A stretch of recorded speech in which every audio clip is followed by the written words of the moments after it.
Qalansuwatun TV. Bismillahirrahmanirrahim. Assalamualaikum warahmatullahi wabarakatuh.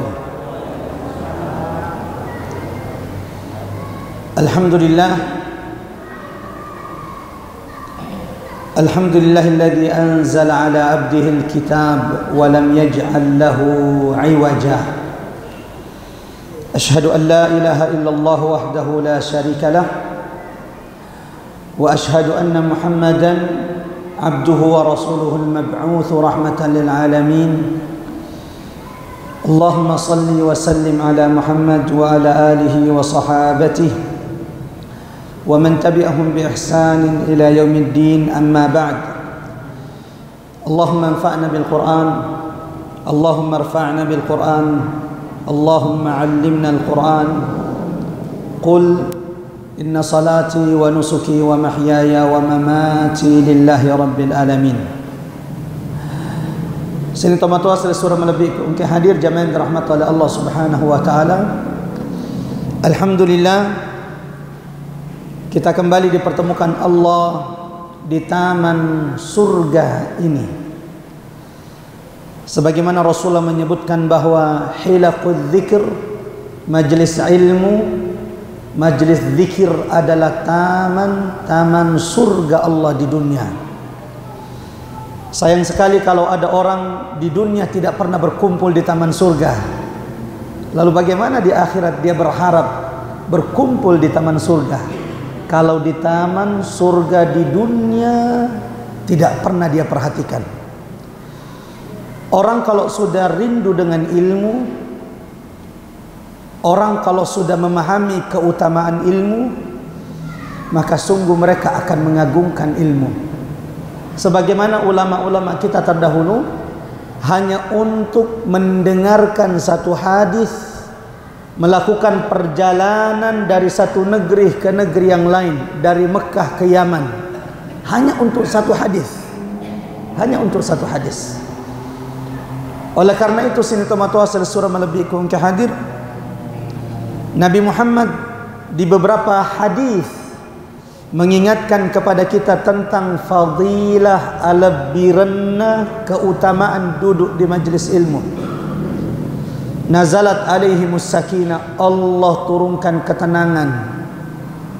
Jadi kalau ada orang yang tidak tenang di majlis ilmu, itu mesti memeriksa dirinya. Napares saya lena. Yang kedua, wa ghasyiyatuhumur rahmah, Allah turunkan rahmat famase di tengah-tengah mereka. Yang ketiga, hafathumul malaikah, akan dikelilingi malaikat Allah. Dan yang terakhir kata Rasulullah, wa dzakarahumullahu fi man indah, akan disebut nama setiap di antara mereka oleh Allah. Allahu Akbar. Sini teman-teman surah melebihkan ke hadir malam ini insyaallah sesi terakhir dari tadabbur surah Al-Kahfi, kisah pemilik dua kebun. Jadi belum surah Al-Kahfinya yang selesai, karena kita masih ada dua kisah. Masih ada kisah Musa dan Khidir, dan ini juga penuh dengan ibrah dan pelajaran. Dan kita masih ada kisah Dzulqarnain. Namun kisah pemilik dua kebun malam ini insyaallah kita akan selesaikan ibrah, memetik hikmah dari kisah pemilik dua kebun. Bagaimana kisah ini bercerita tentang fitnah harta. Ada dua hal, engkau dua pasalan, ada dua perkara yang paling banyak melupakan manusia dari Tuhannya. Ada dua perkara yang paling banyak melalaikan kita dari mengingat Allah. Yang pertama al-mal, harta. Yang kedua anak. Jarang orang yang bisa selamat dari fitnah harta. Kisah ini Allah abadikan agar menjadi ibrah, pelajaran bagi orang-orang beriman, agar mereka tidak seperti pemilik dua kebun. Takalufa rifwanna, mulai merasa ujub sombong di depan manusia, mengira kalau orang miskin itu tidak disayang oleh Allah. Alena rifuji rifuange, riamasei rifuange, nasabak rifasugi rifuang Allah Ta'ala. Ini istidraj, ini ujub. Kaya asugiran bukan tanda Anda dicinta oleh Allah, bukan bukti Anda dicinta oleh Allah. Sebagaimana miskin bukan tanda kalau Anda ditinggalkan dan tidak dicintai oleh Allah. Wa nabalukum bisyarri wal khairi fitnah. Dua-duanya ujian. Dua-duanya ujian. Ada orang diuji dengan kekayaan, ada orang diuji dengan kemiskinan.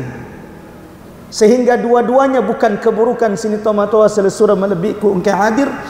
Bahkan Nabi Muhammad sallallahu alaihi wasallam ketika di Madinah, doa Nabi Muhammad yang sering dibaca Nabi Muhammad, Allahumma ahyini miskinan wa amitni miskinan wahsyurni ma'al masakin.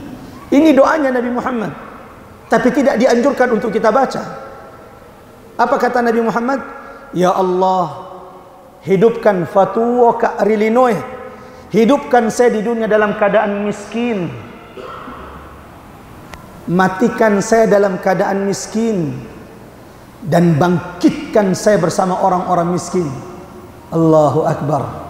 Saya hanya ingin bilang kepada sini tomatoa selesura melebiku engkau hadir, yang mungkin saat ini merasa Allah uji dengan kekurangan harta, bersabar. Nasabah, ada orang memang engkau tahu Allah memang sengaja miskinkan dia. Jadi memang ada orang dimiskinkan oleh Allah. Kenapa? Allah Maha tahu. Yi baso, tabe. Kalau ada yang namanya baca di sini, ini cuma percontohan. Ada orang memang dimiskinkan Allah. Kenapa? Allah Maha tahu. Kalau dia kaya, masolang agamana. Kalau dia kaya, bukan di masjid tempatnya, di bar, di tempat minuman keras. Maka Allah hendak ingin menjaga agamanya. Sini tomatoa selesura melebiku engkau hadir.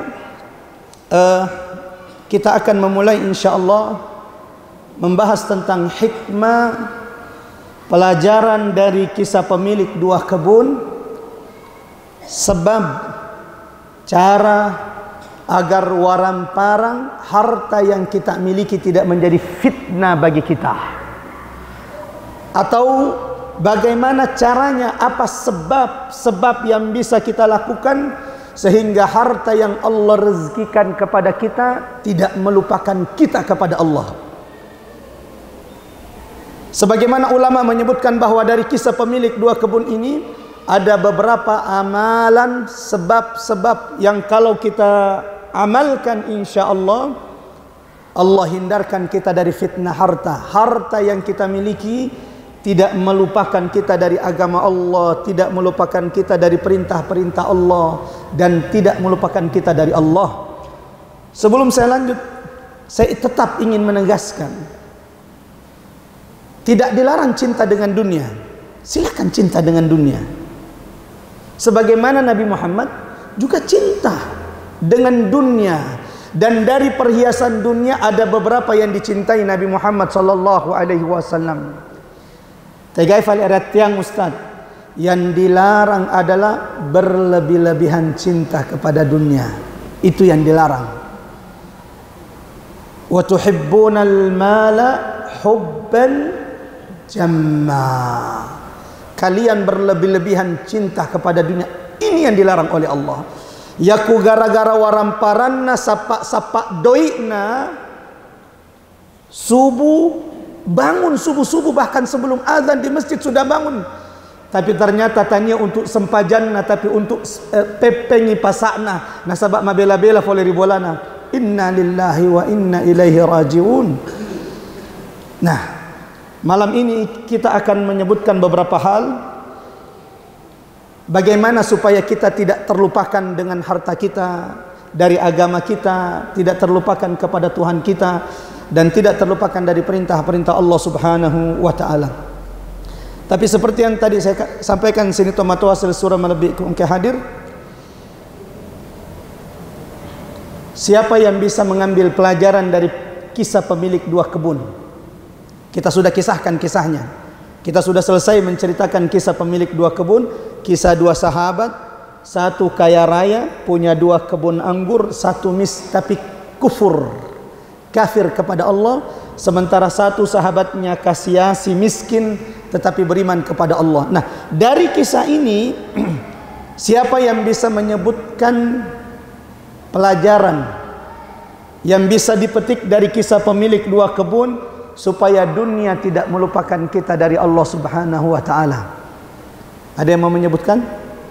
Kira-kira dari kisah pemilik dua kebun, apa pelajaran yang bisa kita petik agar kita tidak dilupakan dunia, agar kita tidak melupakan Allah karena harta yang kita miliki? Ada yang, ya, Masya Allah, Haji Basit, silakan, dan berhak mendapatkan parfum. Beliau tadi malam mengeluh, saya sebenarnya mau angkat tangan, tapi Ustadz biasanya kalau saya angkat tangan pasti dilarang. Malam ini saya bolehkan. Siapa tahu setelah ini langsung jadi pengantin baru lagi. Ya.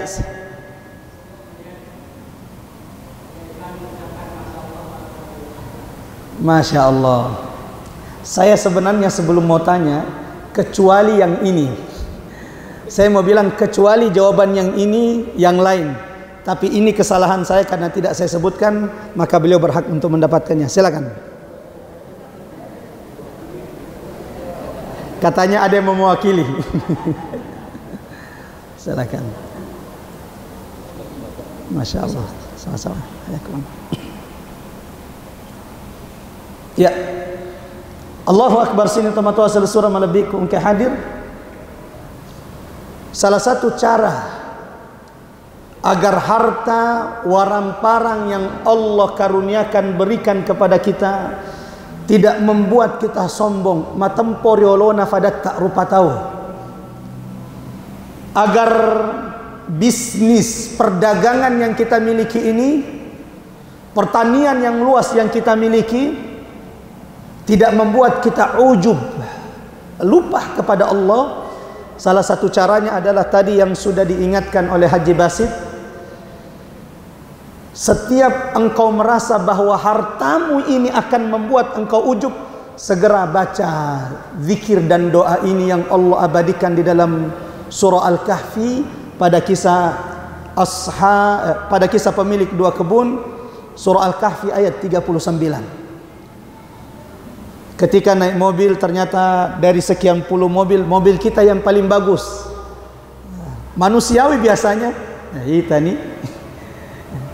Maka kalau itu muncul, kata ulama, cepat-cepat baca ini.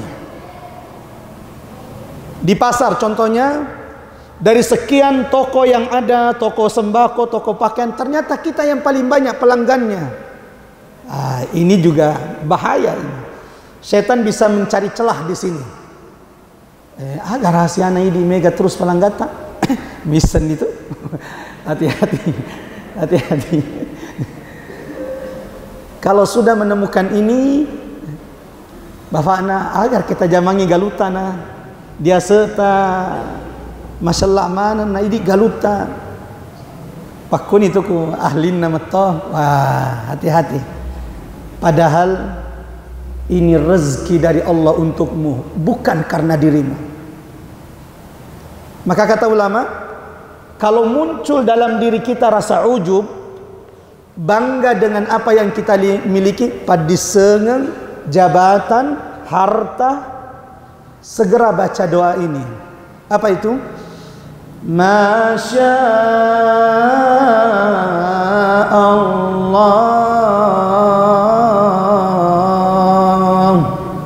Masya Allah. Nah, cuman ini di kampungnya terkadang zikir ini disalahgunakan. Zikir ini disalahgunakan.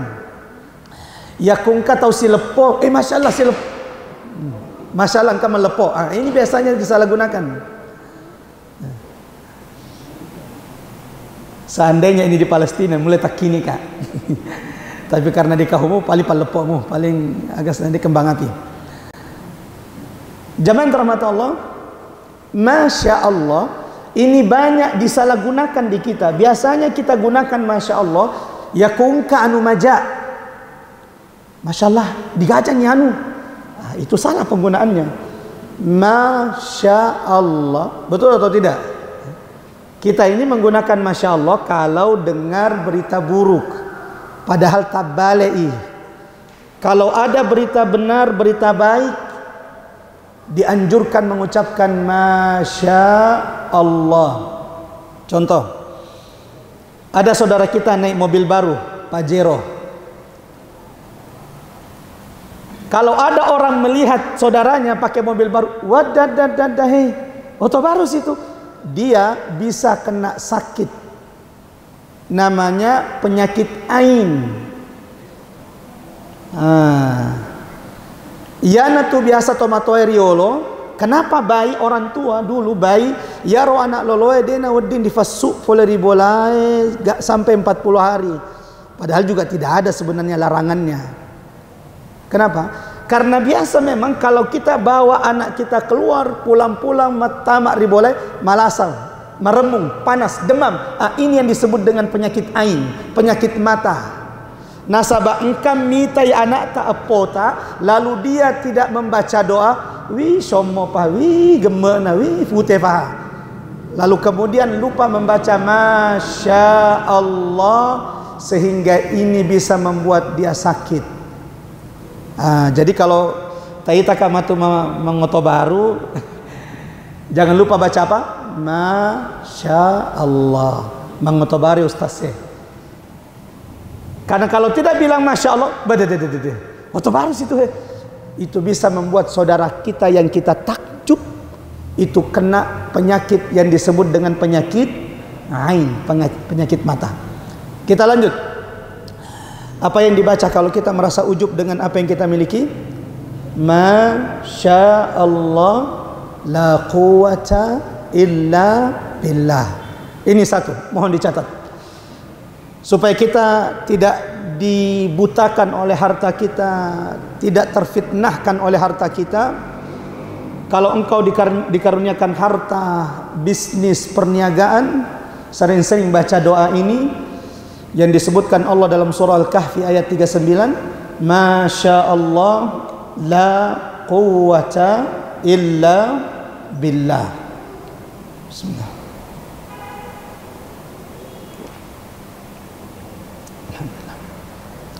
Yang kedua, agar harta tidak melupakan kita dari Allah sini tamatoa surah Malabik ungke hadir. Sebab kedua kata ulama yang akan melindungi kita dari fitnah harta, fahami isengi hakekatna sitonget-tongen narya sengelino. Ini penting. Fahami hakikat dunia. Karena orang yang tidak faham hakikat dunia, mereka lah yang mengejar dunia. Jadi kalau ada orang batena ni teban di masjid talem mufiri fasana, faham, yakin orang ini belum faham hakikat dunia. Kalau ada orang madatu metere boham bolana foleri masjid, ketika azan sudah dikumandangkan masih sibuk dengan dunianya, yakinlah orang ini belum benar-benar faham, tahu si tonget-tongen narya sengelino. Makanya di dalam Al-Quran sini tomatoa surah Malabik ungke hadir, ada banyak ayat-ayat Quran menjelaskan tentang hakikat narya sengelino, agar manusia tidak berlebihan dengan dunia, agar manusia tidak menyembah dunia, agar manusia tidak diperbudak, difancaji atari linoi. Tapi orang yang tidak faham hakikat dunia, ya diperbudak oleh dunia. Linom matoroi, kapan dia bangun, kapan dia tidur, dunia yang mengaturnya. Emoto risubue bukan untuk Allah, tapi ternyata untuk linona. Sebagaimana dia tidur setelah disiksa oleh dunia. Apa hakikat dunia? Ada banyak ayat di dalam Al-Quran sinutamatua surah melebih ku engke hadir. Di antaranya Allah menjelaskan kepada kita semua bahwa tidak usah terlalu berlebihan dengan dunia. Ajakna tatal liwak rilinoy, karena atuo-tuo ngelino kehidupan dunia hanya permainan belaka.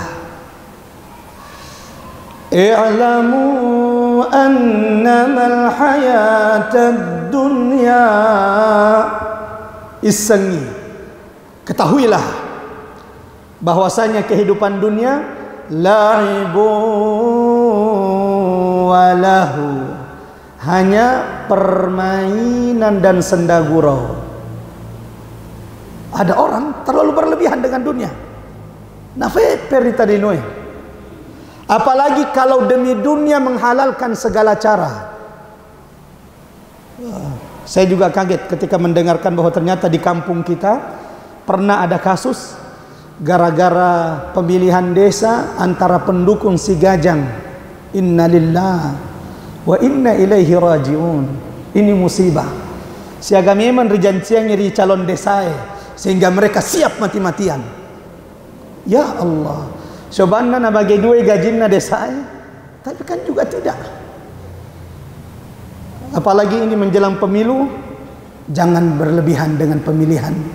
Ini hanya permainan semua.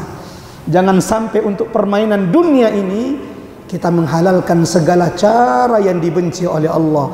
Memfitnah saudara kita, menuduh saudara kita, sogok menyogok kita halalkan hanya untuk jabatan.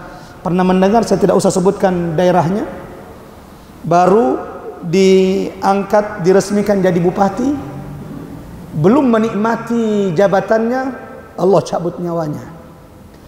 Bayangkan kalau kemudian untuk mendapatkan jabatan dunia yang sementara ini kita halalkan segala cara, ternyata baru 1 bulan belum sempat kita tobat, kita dimatikan oleh Allah.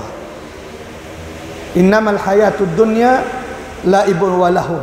Ini satu hakikat dunia. Allah ingatkan kepada kita, jangan berlebihan dengan dunia. Nasab alinoe hanya permainan belaka. Bayangkan nih kungkana tak mabaguli, tiba-tiba si Huno matikan gara-gara baguli. Bagaimana kita melihatnya? Gatu mabaguli bang.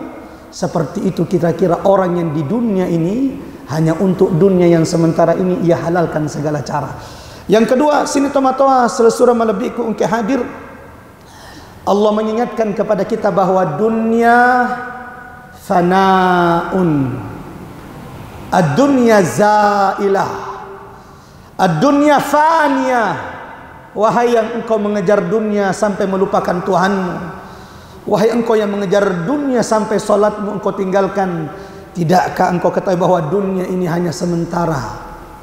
Kalau bukan dunia yang meninggalkanmu, engkau yang akan meninggalkan dunia ini. Maka Allah mengingatkan kita dalam Al-Quran, a'udzu billahi minasyaitonir rajim, kullu man 'alaiha fan.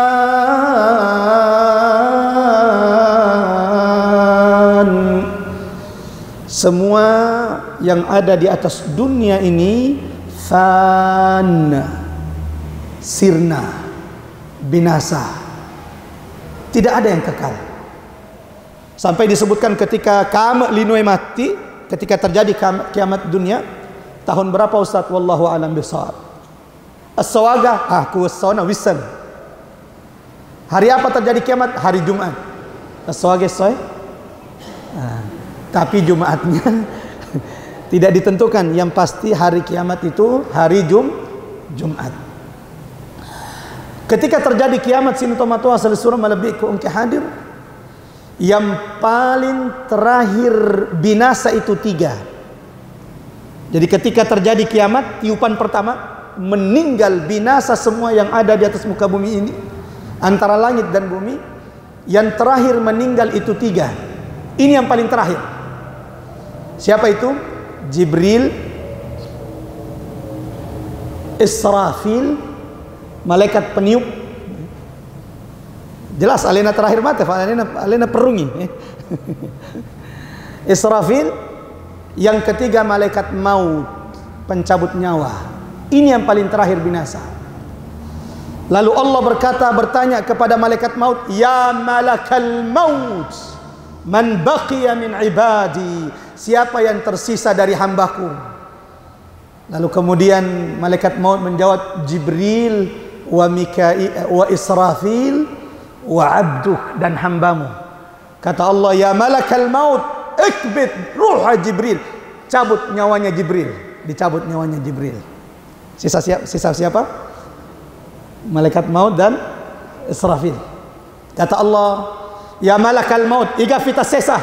Qala Israfil wa abduk, sisa Israfil dan atammu efuam. Kata Allah, iqbit ruha Israfil, cabut nyawanya Israfil, dan Israfil pun dicabut nyawanya. Maka syarana mate malaikat maut. Ada tahu biasa kafau-fau, malaikat maut nak cabut sendiri nyawanya. Tidak dijelaskan, karena ketika Allah bertanya, ya malakal maut, siapa yang tersisa, walau Allah maha tahu atas segala sesuatu. Kata malaikat maut, hambamu ya Rabb. Kata Allah, maut ya malakal maut, matilah wahai malaikat maut. Maka matilah malaikat maut. Siapa yang tersisa? Allahul wahidul qahar. Semua sudah binasa. Ini yang Allah sebutkan, kullu man 'alaiha fan. Semua akan sirna, semua akan binasa. Siapa yang tersisa? Wa yabqa wajhu rabbika dzul jalali wal ikram. Yang tersisa adalah Allah yang maha perkasa, yang maha kuat. Dan disitulah Allah akan berkata, ainal muluk, tega ni tomatempoi na sengel ini dia mati. Ainal jababirah, ainal mutakabbirun, mana penguasa, mana orang-orang yang mengumpulkan hartanya, yang mengira mereka tidak akan pernah mati. Kullu man 'alaiha fan. Ini yang kedua. Ini hakikat dunia. Selanjutnya jemaah rahmat Allah. Apalagi hakikat dunia? Dunia dek gaga nilaina hargana riolona as-sorimunrinna fuangi.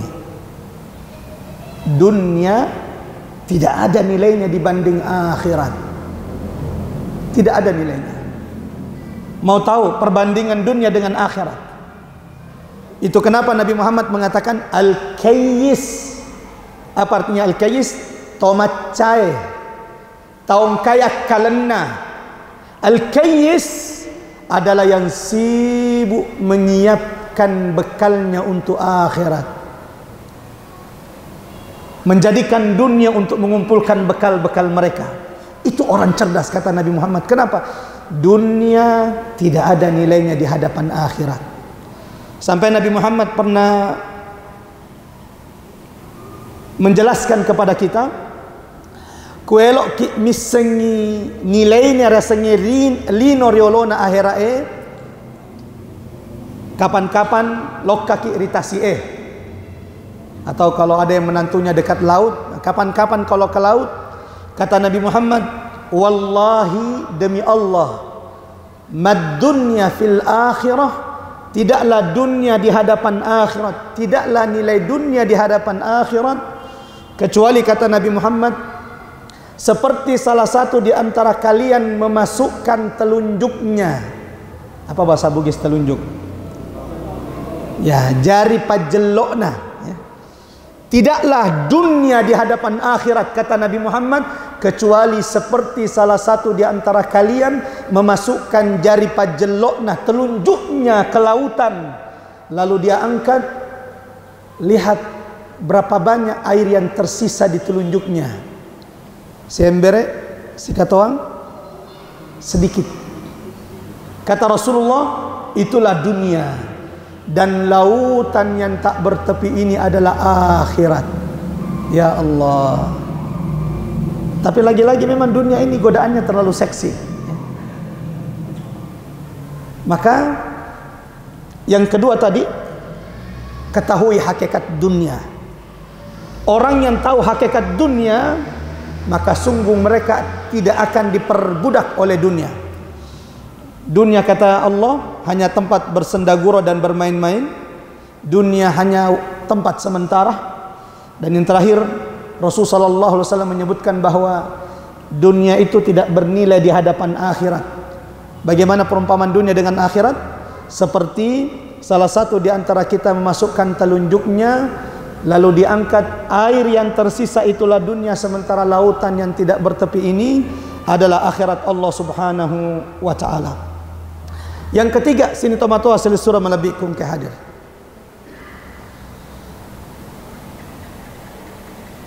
Amalan sebab agar kita tidak terfitnah oleh dunia harta yang kita miliki. Kata ulama, senantiasa tawadhu. Apa itu tawadhu? Rendah diri. Setiap kita dipuji, jadi kalau ada orang yang memuji kita, maka jawabannya adalah walillahil hamd. Wadadah nengka ku gelok di tatu jama-jamangnya bisnisnya. Jawabannya apa? Walillahil hamd. Masya Allah, macam tu ni majama-jama. Walillahil hamd. Famma sefuang. Tawadhu. Rendahkan diri. Kata Rasulullah, semakin seseorang itu merendahkan dirinya di hadapan Allah, maka semakin Allah akan tinggikan. Yang terakhir sini tomatua surah melebih ke hadir. Mohon maaf malam ini kita persingkat mengingat kondisi suara yang lagi bermasalah. Sementara nanti subuh ada kajian di HTI Lacibunge, lalu kemudian asar besok insyaallah di Sinjai, dan maghrib ke isya juga di Sinjai. Yang terakhir, supaya kita tidak diperbudak oleh dunia dan kita tidak terfitnah oleh dunia, rajin-rajin bersedekah. Rajin-rajin bersedekah. Adakah hari-hari tertentu terbuka? Tapi kalau ada orang yang ingin memilih hari Jumat, juga silakan. Sebagaimana ada banyak ulama yang menganjurkan sedekah waktu subuh, mengawali hari dengan sedekah. Dan orang yang rajin sedekah pasti sudah merasakan dahsyatnya sedekah. Rasulullah mengingatkan kepada kita, mana naqasa malun min sadaqah. Mustahil, tidak mungkin berkurang hartanya orang yang rajin bersedekah.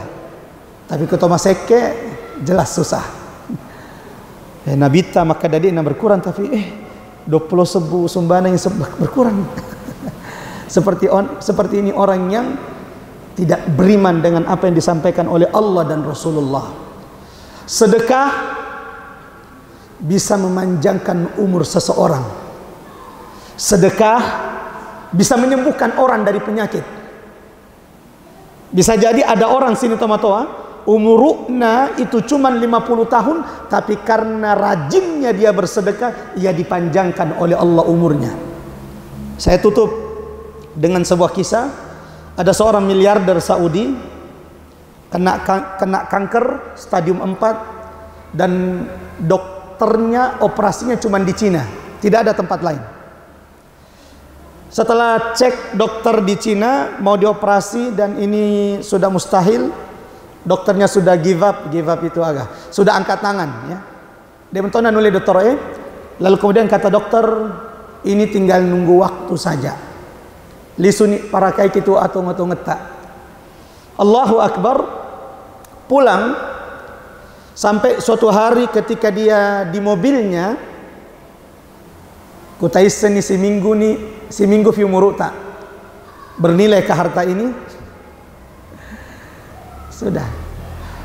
Ketika dia naik mobil, tiba-tiba dia melihat ada orang di pinggir jalan sedang mengais-ngais sampah.